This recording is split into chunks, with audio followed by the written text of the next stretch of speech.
Good morning and welcome to This is STCC on a Tuesday morning. Today we have a man that I met first on October 21st, 2006 at Westfield State University at a campaign stop.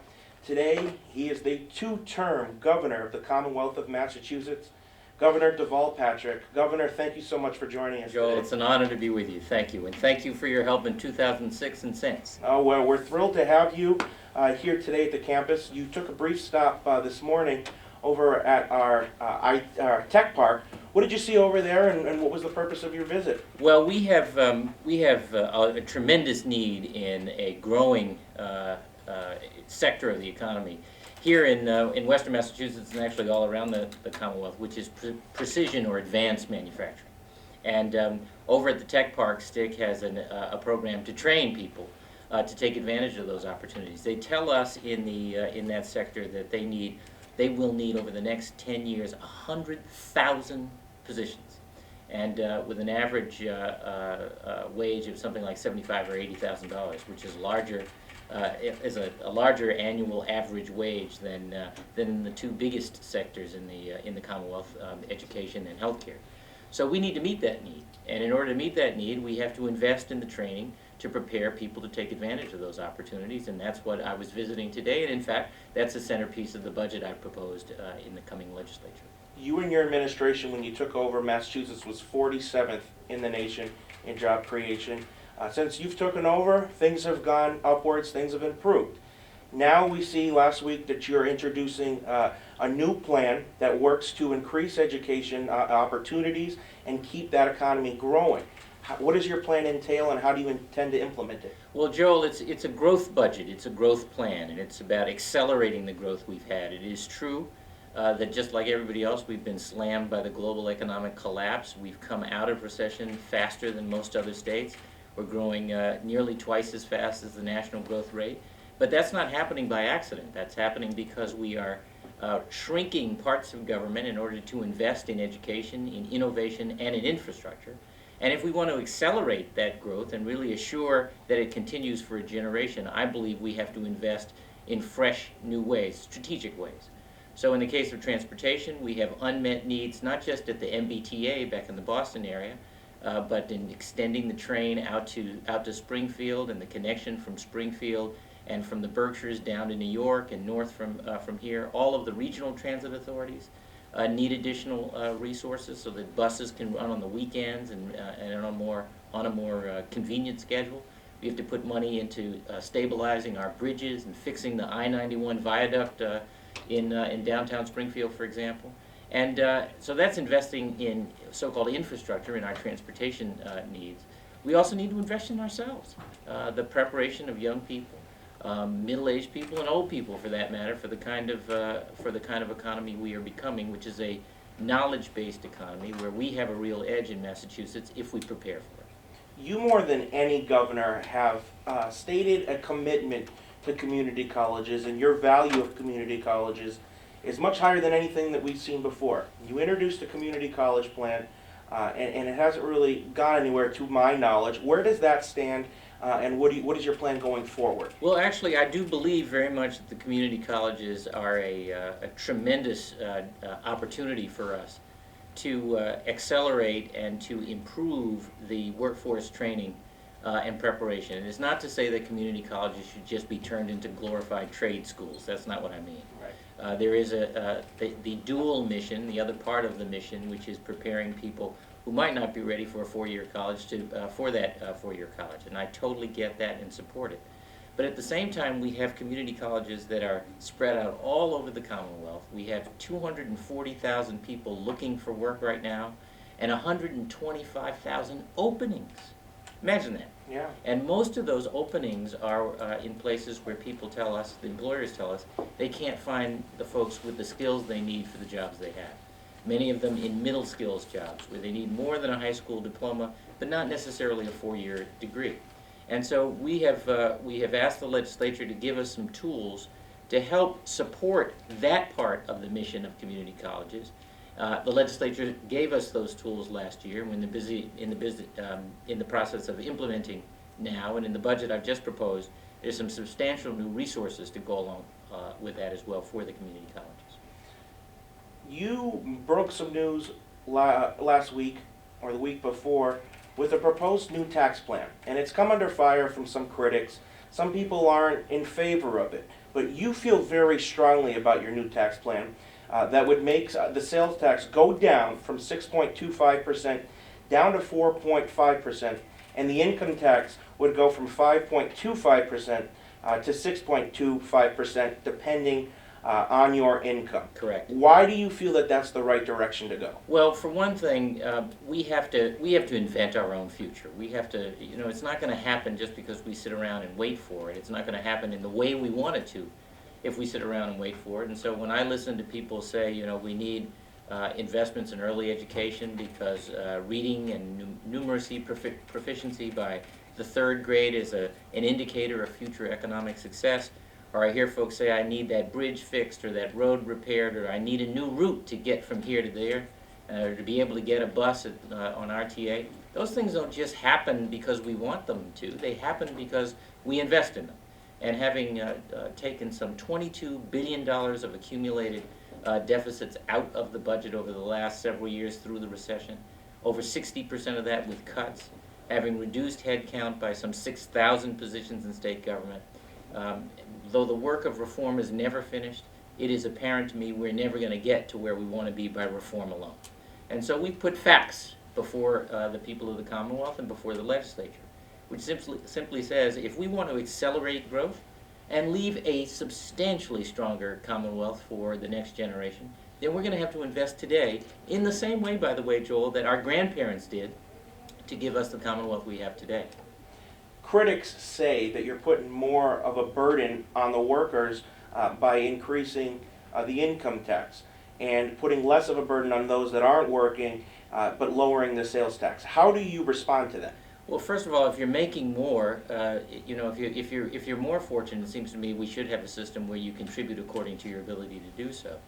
The fact is that when you take the reduced sales tax and the increased income tax that we have proposed together, the sales tax or the taxes paid by people who are about $40,000, who make about $40,000 or less, actually go down. For those who make about $40,000 to $60,000, it's about the same. And for those over $60,000, it goes up again according to your ability to pay. I don't take that lightly. That's not a simple thing. I do think it gets a better balance and a more fair tax system. But the point is, that money is about getting a lot back. It's about getting more successful schools that don't leave children behind. It's about getting a 21st century transportation system befitting the kind of economy and the kind of community we want to have in this Commonwealth, and frankly, that people have asked for. You made an appointment this week. John Kerry going to be the Secretary of State of this country. Yes. You made the move appointing Mo Cowan as our next senator for the state of Massachusetts. Barney Frank publicly campaigned for that position. Who did it come down to, and why did you make Mo your choice? Well, Barney Frank's a great guy. I had a long list that became a shorter list, and all but one name on that list were confidential. And I can tell you it was a strong list, a lot of deeply talented people. And Mo Cowan is someone I know to be intimately involved in and familiar with the issues facing the people of the Commonwealth, because he's been at my right hand for the last 3 years as my Chief of Staff, and before that Chief Legal Counsel. He is a very well-respected attorney and public citizen, a wonderful problem solver, wise beyond his years, with terrific follow-through. And he will ably, I think, steward the interests of the people of the Commonwealth until the people get to choose their next senator at the end of June. In that election in June, we'll see Ed Markey and Stephen Lynch going at it, 2 representatives in Congress. Right. Most likely, those two will head down to a showdown in the Democratic primary. Are you ready to endorse anyone? Well, not in the primary. No, I'm Ted Kennedy was one of the people who coached me early on that in the position I'm in, it's probably best to stay out of a contested Democratic primary. They're both really strong congressmen, and I think in both cases would be really great senators. And I don't know what the rest of the field will be yet. I'm not sure yet that the Democratic field has closed, and we don't know who the Republican candidates will be. Is your name going to be in that field? No, no, no, no. I have the only job in politics I've ever wanted, and I'm going to finish strong and run through the finish line over the next 2 years. Now, one thing I wanted to ask you is at the end of your term in 2014, we don't know who is going to be in that field for governor. Your lieutenant governor has decided not to run. Yes. I'm sure he confided in you in this. What led to that decision? Well, as he said publicly, it was a very personal decision. He's been an absolutely fabulous lieutenant governor and a real partner. I couldn't have asked for a better partner. And I was enthusiastic about his run for governor because I know how familiar he is with the issues and how effective he is in his partnership today. But I also know, and he knows, the wear and tear that goes with these jobs, both in campaigning for them and in serving. Unlike me, his children are small and still at home. His wife is very private, even more so than my own. And I think he made a decision to put the love of his family over the love of politics and public service, at least for the time being. And I hope one day, Joel, I hope one day that he does run for governor, and I look forward to supporting him then. This past election cycle in November, you saw your good friend Barack Obama elected to a second term. What did that mean for you, and what was your reaction? Well, I was thrilled. Of course, I worked hard in that campaign. I believe very much in the president's leadership. I think he is a visionary leader, uncommon for any time and really essential for our time. And I think that is becoming more and more apparent as his resolve is refreshed and his clarity of his mission is even clearer, and his commitment to the greater good of all of us, regardless of party or region and the rest. And I think it stands as a real contrast, Joel, to some of the behavior in the Congress where people seem too often to put politics over country. And I think we'll see some outcomes of that behavior in the midterm elections as well. You said that when your term ends, you're ready to leave politics and head back to the private sector. I miss it on payday. I hear that. Do you ever foresee yourself getting back into politics? Maybe. There's a kind of an old-fashioned model of the public citizen, someone who comes and goes from public life when you feel you have something to contribute. I think of Elliot Richardson, which is a name you may know, someone I met when he was alive and when I was younger. Someone very much like, frankly, Mo Cowan in a younger version, who works in private life mainly, but stays involved in civic life and civic issues and comes and makes a contribution. And if there's another opportunity where I think I have something to add, then I look forward to doing so.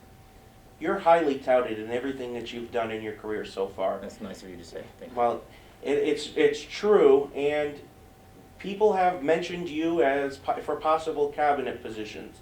I'm sure the Obama administration has been on your phone begging you to come join them or in some sort of capacity. Could you ever foresee a scenario where you don't finish your term as governor? No. For one thing, like I said, I've got the only job I've ever wanted. We have a very, very ambitious agenda, and we're moving hard on it. I am totally committed in doing everything I can to leave the Commonwealth stronger and better, because I do so believe in that generational responsibility.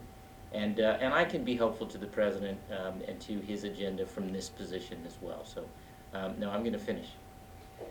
And by the way, we haven't had a governor who's finished for a long time. So that is very true. About time we You're said starting that. a new tradition. How about that? I want to ask you before we go, the last question that I will say to you. You have been mentioned, you've given the keynote speeches at the Democratic National Convention. You have been highly touted nationally recently. Do you ever foresee the chance for you to run for president? Is that I'm sorry, something our time is up. Is I've enjoyed this. Is that something Deval Patrick had ever dreamed of? No, I mean, but to tell you the truth, I'd never dreamed of being governor. It's not something that I had as an ambition from an early age. I believe in service, and I think that there are a whole host of ways to serve. You don't have to run for office. You don't have to be governor. But I do think service is not just a thing we do. It's about who we are, and that sense that we have a stake in our community and in its future. So it's you know, it's flattering to be thought of that way. But like I said, I'm by a very small number of people. By the way, Joel, I think you and one other person.